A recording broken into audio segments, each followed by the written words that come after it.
Hey everybody, welcome back to a brand new video. I'm Nate, your host for these goddamn rambles, and today we are going to be talking about an addiction that I've had recently. If you're newer to the channel, which you mostly all probably are, I get addicted to games very easily, just like I do with everything else in life. So over the past 2 years, I've made a couple videos talking about these addictions and just rambling about games that I have fully lost myself in. We covered the Xenoverse 2 game from Dragon Ball, we covered Doom, and today we are covering another game that's not old per se, but feels older to me. Yep, and you know by the title, today we're talking about Kirby and the Forgotten Land. I know what you're thinking, Kirby, that's stupid, he's a little pink guy. Why would I care about this game? Well, let me goddamn tell you something, okay? Kirby and the Forgotten Land is probably one of the most underrated Switch games. And to be honest, Kirby is just a Chad. Have you seen him literally save the entire Smash roster, by the way? Also, because of Kirby, we're probably gonna get another Smash game. And if you don't know that lore, essentially the guy making Kirby Air Riders, there's this whole rumor on the internet that he went to Nintendo and he's the same guy who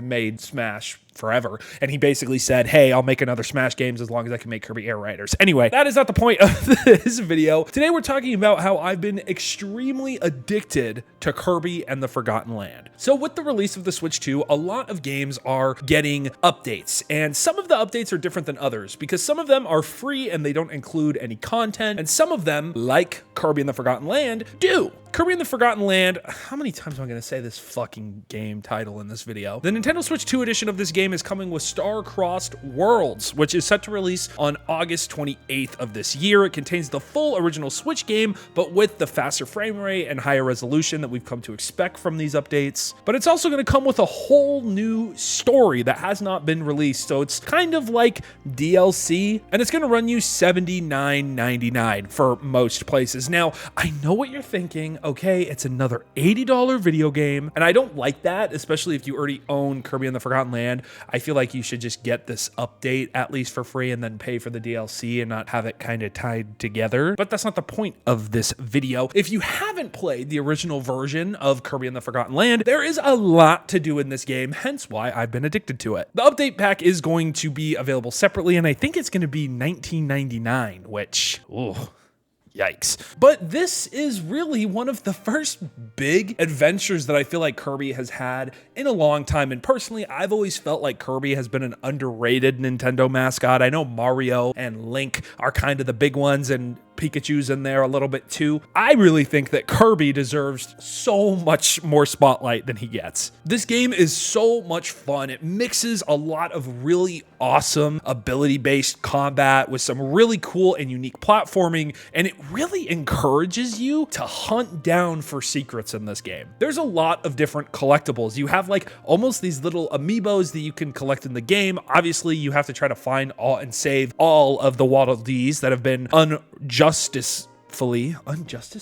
what the fuck? That have, in a very mean way, been captured by the Beast Squad or whatever the fuck they call themselves in this. I don't know, man. I just play the game. I don't really pay attention. But you have to go through all of these different levels in this post-apocalyptic, like, real-world setting, which is weird because, honestly, I think I would have preferred for this game to take place on Kirby's home planet, Planet Popstar, but I actually really, really love the setting for this game. There's a bunch of different, almost zones and worlds, and then they each host probably, I'd say, anywhere from 5 to maybe at most 6 or 7 different levels that you have to make your way through. And something that really puts this game above other Kirby games, at least for me, is the evolution mechanic. I know what you're thinking, Kirby and evolution, and if you haven't played the game, you're not going to really know what that means. Essentially, you can find blueprints throughout the worlds and different levels in this game that sometimes they're hidden, sometimes they're just kind of given to you after beating a certain amount of bosses. But they essentially take core abilities that Kirby is known for, say the fire ability, the sword, the hammer, and it upgrades them in different ways. And pretty much every ability in this game has 3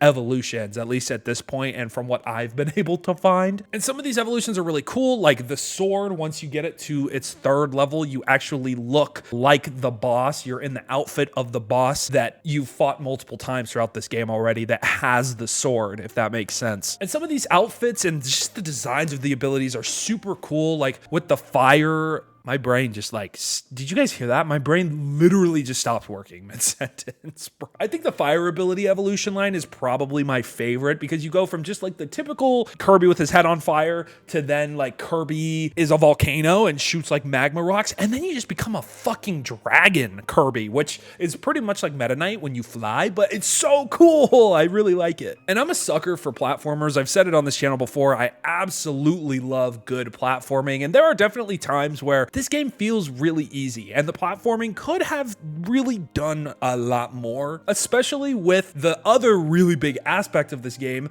which is the different mouth modes. Oh, that's gonna be fucking clipped out of context. That's great. I think it's called mouthful mode. Jesus, man. With this new mouthful mode, Kirby can absorb real world objects for the first time. Things like broken down cars, vending machines, light bulbs. There's so many different things that Kirby can really absorb. But I think this mouthful mode is actually such a logical step for the Kirby franchise to go in. And it just works. It all looks funny. It doesn't look like Kirby is the car. It literally just looks like for all of these different mouthful mode things that Kirby absorbs, he just, instead of becoming the ability like normal, he just like stretches himself over to fit everything. And I love that little attention to detail, especially like when you absorb the car, for example, at different points in the game, then you can literally see the bottom of the car because Kirby cannot fit over the car, but his weird absorption powers still gives him control over it, which makes absolutely no fucking sense. And honestly, I really like a lot of the enemies in this game. I went on the wiki and without counting the bosses, there's about 68 different enemy types, which for how long this game is really works. It doesn't really feel like it gets repetitive. There are definitely some levels that stand out though. For example, there's a level where you ride a roller coaster across different parts of it. That one stood out to me. The Frozen levels really stood out, and probably my favorite level in the game is there's like this haunted house level that you have to get through. I remember I had been probably 2 or 3 like zone little world sections away from this level. I had beaten it already, and I found out that there was a blueprint that I had missed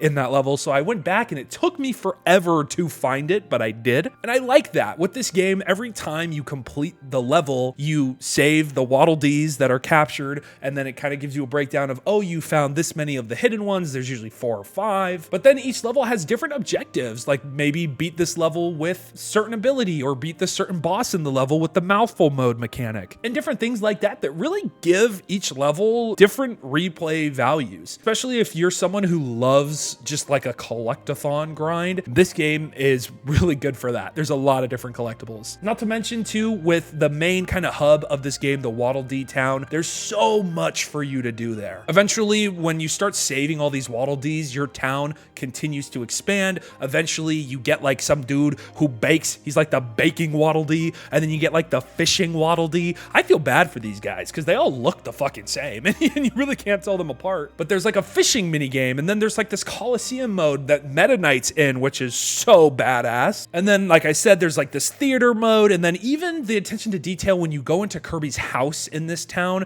there's a little book that when you click on it, it tells you all of his past games. I don't know. I like that. Kirby for me has never been a franchise that I really absolutely love. It's never been something where I have to get the new Kirby game on launch. I'm going to get it at a sale for the Black Friday or Christmas in a couple years. But I remember going to Target on launch day for Kirby and the Forgotten Land, and I got like a little coin pouch from Target that looked like Kirby was eating my coins, and I loved it. But this game is definitely one where I think if you are just a fan of older Nintendo platformers, but also a fan of kind of the more Mario Odyssey and what looks to be Donkey Kong Bonanza games, that this game strikes a really good balance between the two. And this game is not perfect by any means. This was definitely a game that took me longer to beat than it should have, mostly because I've become kind of addicted and I'm still going back in and replaying levels. But also it takes a little bit to really get invested in the game. This isn't really a game I feel like that I can, at least personally, pick up and play for 3, 4, 5 hours at a time. This is one of those games where I play for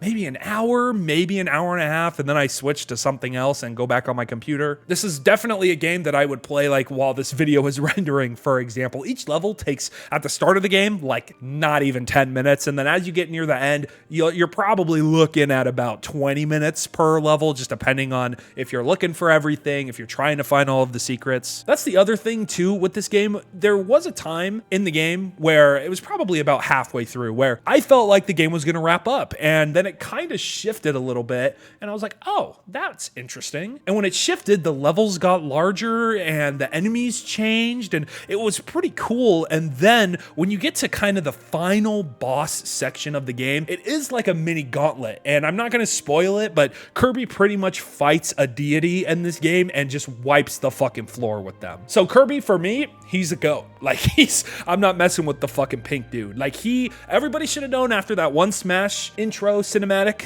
that Kirby is the goddamn G. And I apologize for the Kirby slander. I think the music in this game too is also just a really big point of return for me. The music in this game is actually so good. And some of the visuals for just the opening sections of the levels, like you land from your little star that takes you all over the place, you land on the level and you get this kind of cool looking backdrop, whether it's a factory, the haunted house, bridges, different things like that. And then you kind of walk through and you walk into the level. But there was definitely times where we went from a cinematic straight into gameplay, and I just wasn't really expecting that. But this game, even though I'm not on the Switch 2 version, still feels really good, and it looks incredible, whether you're in handheld or in docked mode. And so there's a lot of reasons why I'm addicted to this game, but I hope you guys enjoyed this little therapy session for me. If you're newer to the channel, make sure to drop a like on this video and head down to the comment section and let me know if you've played Kirby and the Forgotten Land, or if you're like me and you kind of forgot about it and you kind of picked it up again. I'd love to hear your thoughts, and I'd love to just hear how you feel about the game. If you think it's stupid, if you're waiting to play it for the DLC. I mean, I think it's kind of worth the $70 for a game. I